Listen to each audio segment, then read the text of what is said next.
Hola, ¿qué tal mi gente? Soy Carlos Medina y bienvenidos a un nuevo capítulo de la serie Créalo en 5 minutos o menos. En esta oportunidad vamos a crear un componente en React para consumir una API.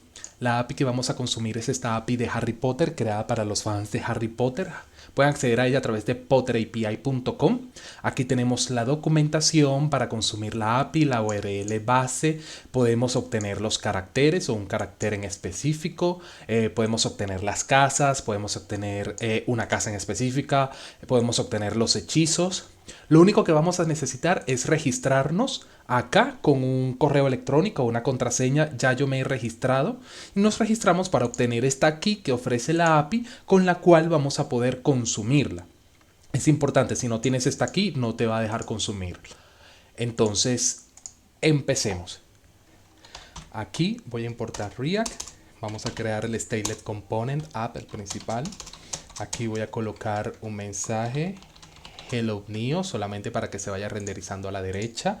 Listo, vamos a crear un nuevo componente al cual voy a llamar CharacterList.js para mostrar el listado de los personajes. Vamos a importar React acá también, import React, pero además de eso vamos a importar useState y useEffect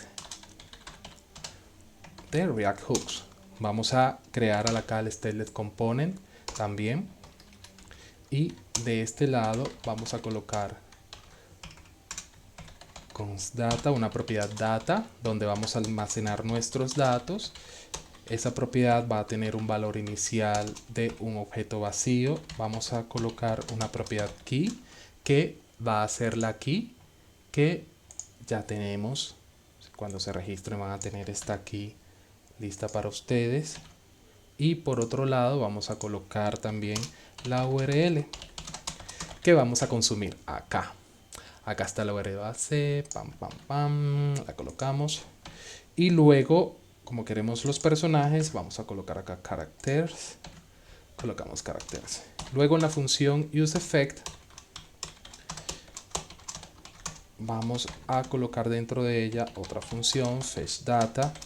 Esta función fetchData va a correr asíncronamente. Recordemos que nuestros componentes deben ser asíncronos, concurrentes y no bloqueantes.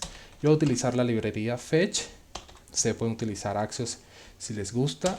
Acá vamos a colocar URL y la key, muy importante, por query parent, que es la key que hemos obtenido.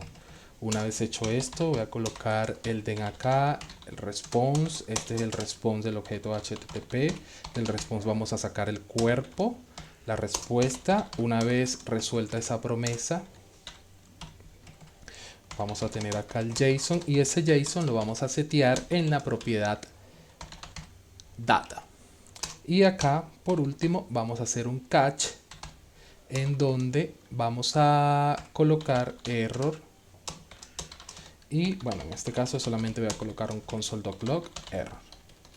Ahora acá abajo en la impresión voy a colocar un h3, por ejemplo Harry Potter characters data.length, como para saber la cantidad de caracteres. Y ahora aquí abajo vamos a correr o recorrer ese mapa. Cada una de las iteraciones las voy a llamar persons y los índices y de x. Vamos a crear un tip acá. Cada iteración, como sabemos, debe tener una key. Esa key la voy a llamar key bajo y person. Cada personaje tiene un ID. Person.id es un ID único. Y aquí vamos a colocar id de x más 1 para iterar, para enumerar cada uno de los personajes. Y acá voy a colocar el nombre, person.name. Así mismo. Person.name. Acá tenemos que llamar a la función fetchData, si no esto no va a ejecutar la función. Y por este lado vamos a importar el componente CharacterList. Lo vamos a colocar. Creo que así estaría bien. Actualizamos y ahora tenemos nuestro listado de componentes. Veamos acá el listado de componentes, nuestro listado de personajes. Veamos acá el listado de personajes. Si buscamos acá Por ejemplo, este personaje Severus Snape, allí lo tenemos, Severus Snape. Bien, muy bueno por esta parte, aquí tenemos el listado. Ahora algo que les quiero mostrar de este lado, si esta función las dejamos así tal cual como la tenemos, podríamos estar cayendo en un loop infinito. ¿Por qué? Recuerda que useEffect se ejecuta en dos ocasiones, la primera y la segunda. No, mentira, se ejecuta en dos ocasiones. La primera cuando el componente se monta y la segunda cuando el componente se actualiza. Entonces veamos, se ejecuta el componente characterList, se monta. Al montarse, useEffect dice, ok, el componente se montó, entonces yo entro en acción y me ejecuto. Al ejecutarse se ejecuta la función fetchData, se consume la API, se traen los datos, se actualiza la propiedad data y al actualizarse la propiedad data, React dice, ok, el DOM que tenía hace unas milésimas de segundo no es el mismo DOM que tengo ahora, porque el DOM que tengo ahora, el valor de la propiedad data es distinto. Por lo tanto, mi deber como librería es renderizarme nuevamente o actualizarme para que se actualicen esos datos y se muestren los datos distintos. Entonces, viene la renderización nuevamente. Al renderizarse o actualizar el componente, el hook effect de React dice, ok, cuando se actualiza el componente, entonces yo también me ejecuto.